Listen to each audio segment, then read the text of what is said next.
अस्सलाम वालेकुम दोस्तों, आवाज़ होस्ट हवीस अकबर ऐं तव्हां ॾिसी रहिया आहियो सिंधी ऑडियो बुक्स। अॼु असांजो किताबु आहे शख़्सियतूं, ऐं जंहिंमें अंदरि अॼु असां पढ़ंदासीं लेडी एमिलिया जी शख़्सियत। लेडी एमिलिया हिकु नेक औरत थी गुज़री आहे जंहिं इंग्लैंड जे मुल्क जे औरतुनि खे संदनि हक़नि ॾियारण लाइ घणियूं कुर्बानियूं ॾिनियूं। सन 1917 जी ॻाल्हि आहे। इंग्लैंड जहिड़े सुधरियल मुल्क में बि औरतुनि खे वोट ॾियण जो हक़ न हुयो। मर्द औरतुनि सां को सुठो वर्ताव न कंदा हुआ ऐं औरतुनि खे तरह तरह जा ज़ुल्म कया वेंदा हुआ। एमिलिया ते उन्हनि माण्हुनि जो ॾाढो असरु पियो। ख़ुशकिस्मतीअ सां संदसि शादी हिकिड़े सियासी घराणे सां थी। उनजो पिणु ॾाढो नेक ऐं औरतुनि जे हक़नि जो हामी हस्बैंड हुयो।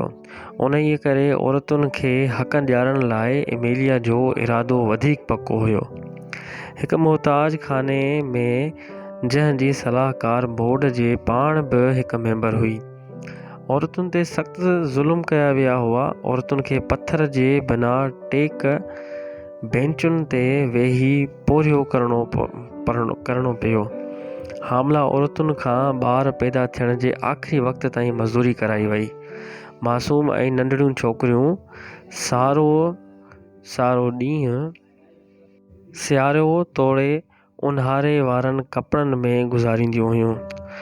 मास्तरनि जे मुक़ाबले में मास्तराणियुनि खे तमामु घटि पघार ॾिनी वेंदी हुई, जेतोणीकि वीचारियूं मास्तराणियूं मास्तरनि खां घणो वक़्तु पढ़ाईंदियूं हुयूं। जज ऐं ॿिया ऑफिसर औरतुनि खे पंहिंजे ऑफिसुनि खां ॿाहिरि लोधे छॾींदा हुआ। सभ खां वॾो ज़ुल्म वरी हीउ हो जो खेनि मर्दनि जी ज़बरदस्ती ऐं ग़ुलामीअ में रहंदे इंसाफ़ ऐं आज़ादीअ लाइ ॿाॾाइण जी बि इजाज़त न हुई। औरतुनि ते थींदड़ उन्हनि ज़ियादतुनि ख़िलाफ़ लेडी एमिलिया पंहिंजो आवाज़ बुलंद कयो। संदसि सख़्तु मुख़ालिफ़त कई वई, पर हूअ औरतुनि खे बेदार करण खां बाज़ न आई। केतिरा भेरा औरतुनि जा मेड़ करे पार्लियामेंट हाउस जे अॻियां वञी तक़रीरूं कयाईं, पर ही हर भेरे खेसि गिरफ़्तारी करे जेल मोकिलियो वियो। हिकु भेरो जॾहिं औरतुनि पार्लियामेंट हाउस अॻियां मुज़ाहिरा कया, तॾहिं सरकारी सिपाहियुनि उन्हनि मथां घोड़ा डोड़ाया। केतिरनि ई औरतुनि खे लताड़े मारियो वियो। केतिरनि खे लठियूं हणी रतो रत करे माड़ियुनि जे ॾाकड़ियुनि मथां हेठि किरायो वियो। बाक़ी जेके बचियूं तन सभिनी खे जेल में बंदि कयो वियो। अहिड़ियुनि मुसीबतुनि हूंदे बि हिकु बहादुर औरत हिमत न हारी। हिन जेल में बुख हड़ताल शुरू कई। सिपाहियुनि खेसि ज़बरदस्ती मानी खाराइण जी कोशिशि कई। जॾहिं उन में कामयाबु न थिया, तॾहिं सभिनी खे जेल खां ॿाहिरि कढे छॾियाऊं। उन ई लाइ त वरी बहितर हालत थियण बैदि खेनि जेल में विधो वियो। अहिड़ी तरह हिन दिलेर औरत खे केतिरा ई भेरा बेहोशीअ जी हालत में गिहले जेल में वञी बंदि कयाऊं। तॾहिं बि हूअ औरतुनि खे वोट जे हक़ मिलण जो मुतालबो कंदी रही। एतिरनि ई मुसीबतुनि ऐं क़ुर्बानियुनि बैदि मुल्क जे केतिरनि ई अमीरनि, हलंदीअ वारनि ऐं ॿियनि माण्हुनि जी दिलुनि में आख़िर औरतुनि सां हमदर्दीअ ऐं उन्हनि जे हक़नि जो अहसासु पैदा थियो। पार्लियामेंट जा मेंबर बि हिक ॿिए पुठियां संदनि हामी बणिजण लॻा।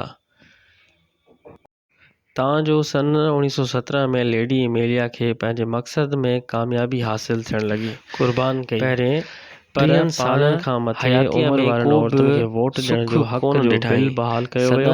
कुझु सालनि खां गुज़ारिया छाकाणि जो मुड़ुसु मरी वियो हुयुसि ऐं पाण चइनि ॿारनि जी माउ हुई। सारी हयाती दिल औरत 14 जून 1928 ते ख़ुदा खे प्यारी थी वई। अॼु बि संदसि मुजस्मो पार्लियामेंट हाउस जे साम्हूं रखियलु आहे, जेको हर वक़्तु मुल्की ऐं क़ौमी ख़िदमत जे कारनामनि ऐं क़ुर्बानियुनि खे यादि ॾियारींदो रहंदो। वरी महिरबानी दोस्तो, वरी इंशाअल्लाह मिलंदासीं कंहिं ॿिए टॉपिक सां गॾु, कंहिं ॿी शख़्सियत सां गॾु। चैनल खे सब्सक्राइब ज़रूरु कंदा। वरी महिरबानी, अल्लाह हाफ़िज़।